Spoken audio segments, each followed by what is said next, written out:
Hello guys, welcome to our new blog video.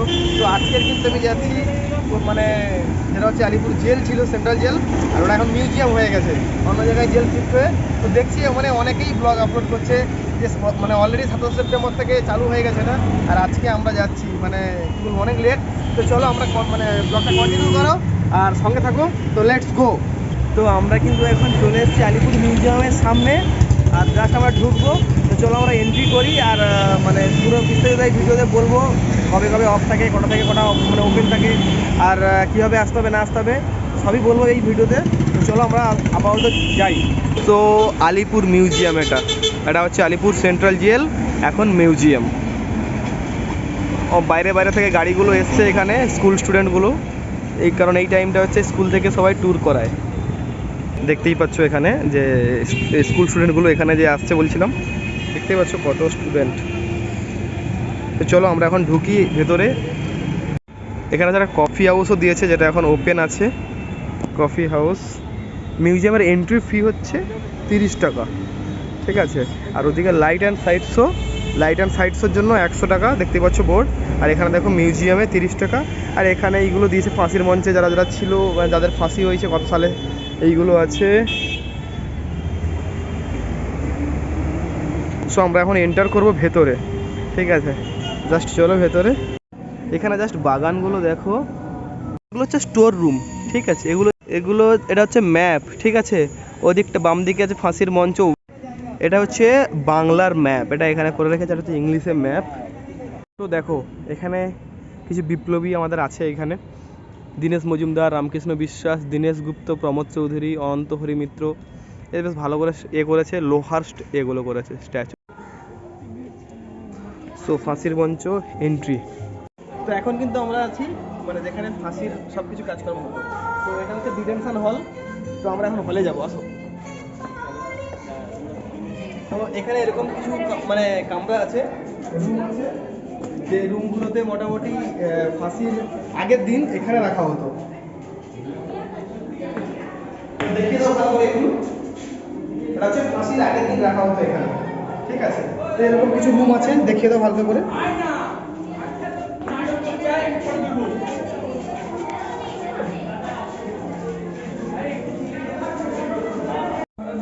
তো এটা কিন্তু কুয়ো ছিল, যেখানে হচ্ছে মানে ফাঁসির আগে এই কুয়োতে স্নান করানো হতো, ঠিক আছে। তো এখানে এখন এ করে দিয়েছে ভালো করে, বেশ পিছন থেকে পুরো দেখতেই পাবো, আর কিছু নেই এখানে। আমরা কিন্তু এবার দেখো ফাঁসির মঞ্চ, দেখো ফাঁসির মঞ্চটা দেখো ভাই, দেখলে কষ্ট হচ্ছে, কান্না পেয়ে যাচ্ছে এই জিনিসগুলো, সিরিয়াসলি বলছি। আর মানে গানগুলো তো চলছে সেই মানে সেই ধরনের গানগুলো চলছে ফাঁসির মঞ্চেও ভাই।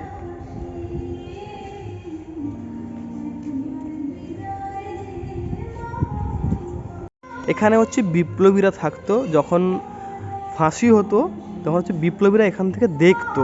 এই যে মানে এই যে জানালাগুলো আছে, এখান থেকে হচ্ছে বিপ্লবীরা দেখতো যখন ফাঁসি হয়। নেতাজি সেল, বিধানচন্দ্র রায় সেল, চিত্তরঞ্জন দাস সেল, যতীন্দ্র মোহন সেল। তো আমরা হচ্ছে এখানে আবার ঢুকবো। এটা হচ্ছে একটা কক্ষতে ছিল ব্রিটিশ টেম্পকার স্ট্যাচু, তো মানে এটা ব্রিটিশের টেম্পের একটা স্ট্যাচু। তো এই কক্ষতে ছিল। আর এখানে একটা জিনিস দেখলাম, ক্ষুদিরাম মানে বোস যখন মারা যায় তখন যে নিউজ পেপার বেরিয়েছিল, সেটা হচ্ছে সেই নিউজ পেপারের একটা ফটো।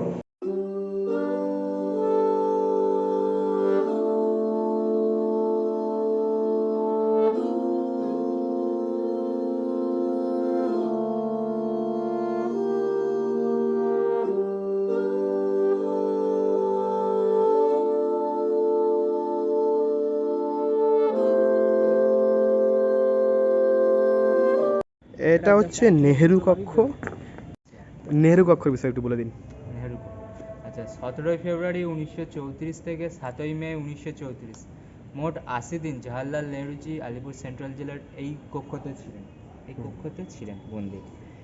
এবং প্রতি 2 সপ্তাহ অন্তরে ইন্দিরা গান্ধীজি হচ্ছে দেখা করতে আসতেন, আচ্ছা 20 মিনিটের জন্য হচ্ছে দেখা করতে পারতেন। আচ্ছা। তো জওহরলাল নেহরুজি মানে সেলের বাইরে এসে হচ্ছে এখানেই কোনো একটা গাছের তলায় বসে গল্প করতেন। আচ্ছা আচ্ছা তখন জওহরলাল নেহরুজির বয়স 45 ছিল, মানে যখন বন্দি ছিলেন। আইন অমান্য আন্দোলনের জন্য হচ্ছে ওনাকে গ্রেপ্তার করে।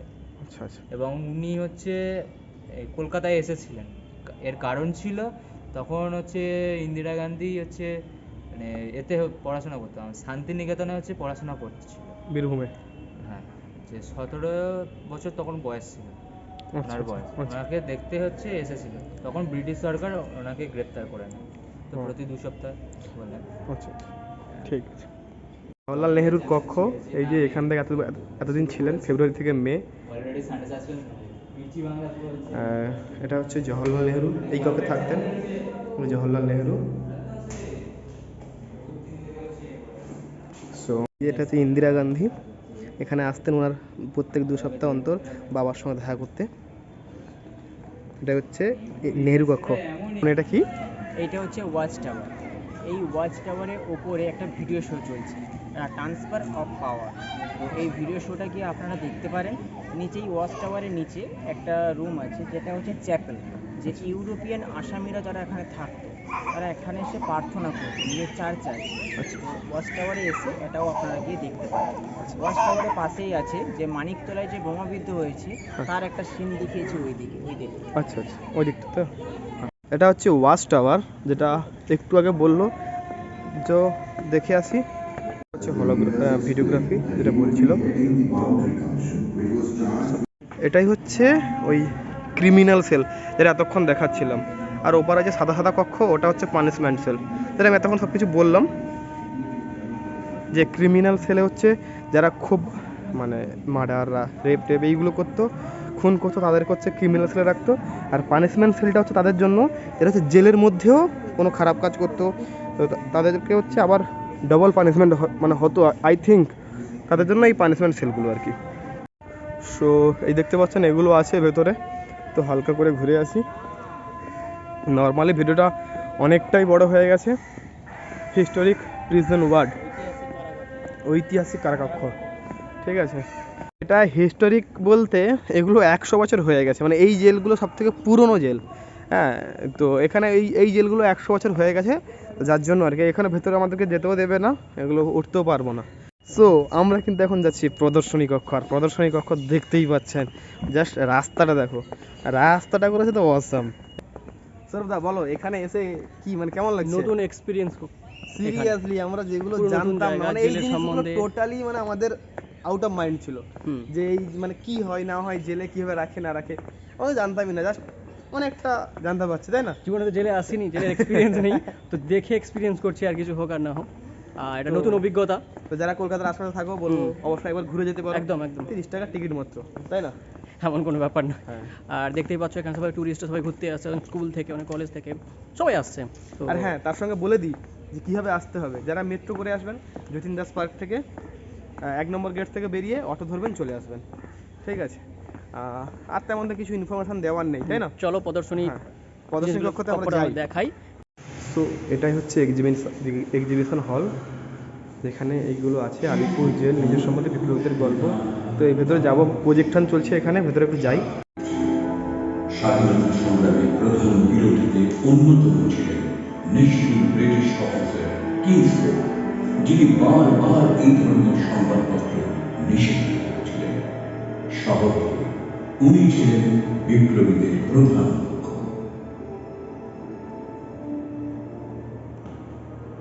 একান্তে ইন্ডিপেন্ডেন্ট কিচেন, রুম নম্বর 3 হচ্ছে এখানকার যে ব্যবস্থা, টেবিল চেয়ার কত সুন্দর করে সাজানো আছে, দেখতেই পাচ্ছ। এটা হচ্ছে দীনেশ গুপ্তের ব্যবহৃত পিস্তল, এই পিস্তলটা দীনেশ গুপ্ত ব্যবহার করতো। আর এখানে দেওয়া আছে কোথায় কোথায় কি হতো না হতো। Netaji Subhas Chandra Bose, the bright star and এখানে হচ্ছে এক সশস্ত্র স্বাধীনতা, এখানে পুরো আই থিঙ্ক নেতাজিকে নিয়েই লেখা আছে, ঠিক আছে। যেটা বলছিলাম আর কি, যে এখানে কিন্তু পুরো নেতাজিকে নিয়েই লেখা আছে। তো আমরা এখানে উপরে এসেছিলাম, এগুলো ঠিকঠাক বুঝতে পারছিলাম না, তো জিজ্ঞেস করলাম গাইডকে, তো বলছে আর কি উনি। ভারতের মুক্তি সংগ্রামের বাংলা, এটা প্রথম পর্ব, আচ্ছা এটা দ্বিতীয় পর্ব, আচ্ছা আচ্ছা 3টে পার্ট মিলিয়ে পুরো হিস্ট্রিটাকে বর্ণনা করা হয়েছে, ঠিক আছে। ফার্স্ট পার্টটা যেতে পারে।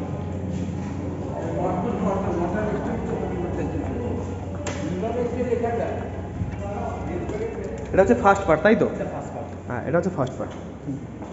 সন্ন্যাসী কবির বিদ্রোহ। বাংলার নবজাগরণ। হ্যাঁ, বাংলা নবজাগরণ।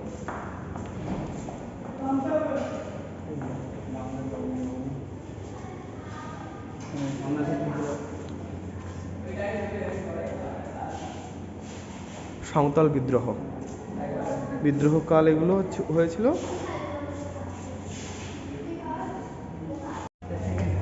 আচ্ছা, এটা হচ্ছে দ্বিতীয় পর্ব, তাই তো? দ্বিতীয় পার্ট। এখানে চট্টগ্রাম যুদ্ধ বিদ্রোহ ছিল, বাংলার পরিস্থিতি, দেন নারী শক্তি, নারী শক্তি, বিনয় বাদল দীনেশ বাগ, রাইটার্স বিল্ডিংয়ে অনিন্দ যুদ্ধ।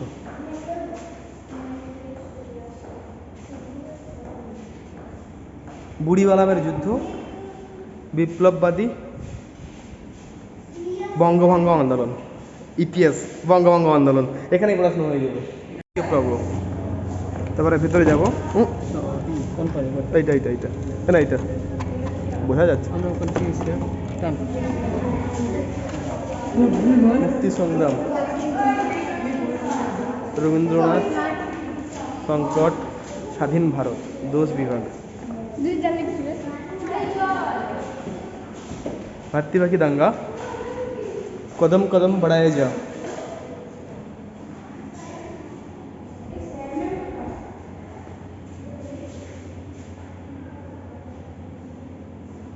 চল্লিশের গর্জন, ভারত ছাড়ো আন্দোলন। আর পড়ার দরকার নেই, এখানে সব ইতিহাস আছে। যারা ইতিহাসে মানে একটু ইতিহাসকে ভালোবাসো বলবো এখান থেকে ঘুরে যাওয়ার জন্য। এখানেই পড়াশোনা কমপ্লিট হয়ে যাবে। সেই সময়ের বাংলা, একদম। বাংলার মহিলা স্বাধীনতা সংগ্রামীদের প্রতি আমাদের মানে শ্রদ্ধা। তো এটা হচ্ছে সেই মানে এখানে সব কিছু আছে। তো যাই হালকা পাতলা করে। প্রীতিলতা ওয়েদ্দেদার, কল্পনা দত্ত, কনকলতা বাড়ুয়া, এখানে আরও অনেকেই আছে। সরোজিনী নাইডু, সরলা দেবী চৌধুরী, মাতঙ্গিনী হাজরা, সিস্টার নিবেদিতা, আরও অনেকেই আছে। এটা হচ্ছে পুরোটাই হচ্ছে মানে আমাদের বাংলার মহিলা স্বাধীনতা সংগ্রামী। দেখতেই পাচ্ছ এখানে সবার একটা ডিটেলস দেওয়া আছে, সব বায়োগ্রাফি লেখা আছে, আই থিঙ্ক ডেসক্রিপশন দেওয়া আছে। এই যে স্ট্যাচুটা করেছে দেখো, বাংলার স্বাধীনতা সংগ্রামী মহিলা। এটা হচ্ছে পুরানো গুদামঘর আর লাইব্রেরি সেমিনার কক্ষ।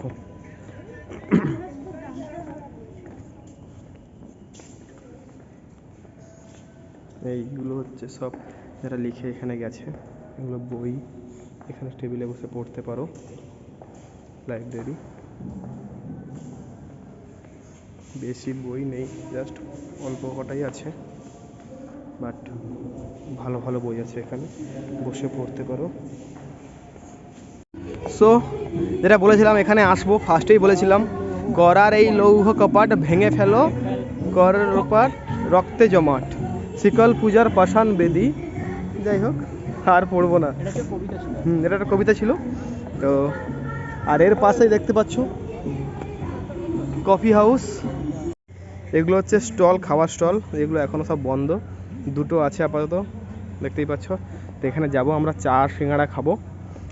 খাবার স্টলগুলো ভালো হয়েছে দেখতে পাচ্ছি, বাট চলো আমরা এখানে যাই, দুটো খাই, দেখি কেমন কি হচ্ছে। সৌরভদা এখানে বসে সিঙ্গাড়া খাচ্ছে। সৌরভদা একা একা খেয়ে নিচ্ছ যে? জেলের ভিতর ভাই, জেলের খাবার কোনোদিন খাইনি। ফ্রিতে নাকি? খাবার তো ফ্রিতে। টাকা দেবে না? দেবো না, জেলের ভিতর খাচ্ছি না, টাকা দেওয়া যায়।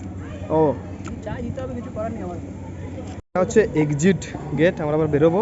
আর বেরোনো গিয়ে এবার আস্তে আস্তে হচ্ছে এটা কফি হাউস যেটা বলছিলাম। এই এই এই দিকটা হচ্ছে কফি হাউসটা আছে। আর এখানে হচ্ছে লাইট অ্যান্ড সোডা, যেটা 100 টাকা করে হয়, সেটাও আপনারা দেখতে পারেন। এবার হয়তো স্টার্ট হবে, টাইম সব বলে দেবো এক্ষুনি। সো যতটুকু বলার দরকার বলে দিই যে এটা হচ্ছে সোমবার করে বন্ধ থাকে, আর প্রত্যেকদিন 12টা থেকে 6টা পর্যন্ত খোলা থাকে, দুপুর 12টা থেকে সন্ধ্যা 6টা পর্যন্ত। আর 6:30 থেকে একটা হচ্ছে লাইটিং শো যেটা চলে, ওটাই বললাম 6:30 থেকে 7:10 পর্যন্ত 40 মিনিটের। আর একটা 7:30 থেকে 8:10। তো এই দুটো মানে 40 মিনিট করে, ওটা 100 টাকা নেয়। ওটা হচ্ছে লাইটিং ফটো নাকি খুব ভালো হয় বললো, বাট ওটা ভিডিও রেকর্ড মানে কিছু করতে দেয় না। সো আমাদের কিন্তু ভিডিও রেকর্ডটা আমাদের কাছে মেন পয়েন্ট, তো তার জন্য ওটা আর আমরা দেখা হয়নি। তো এখন আপাতত প্রায় বাজে 5:30 আর আমরা এখন বেরোবো।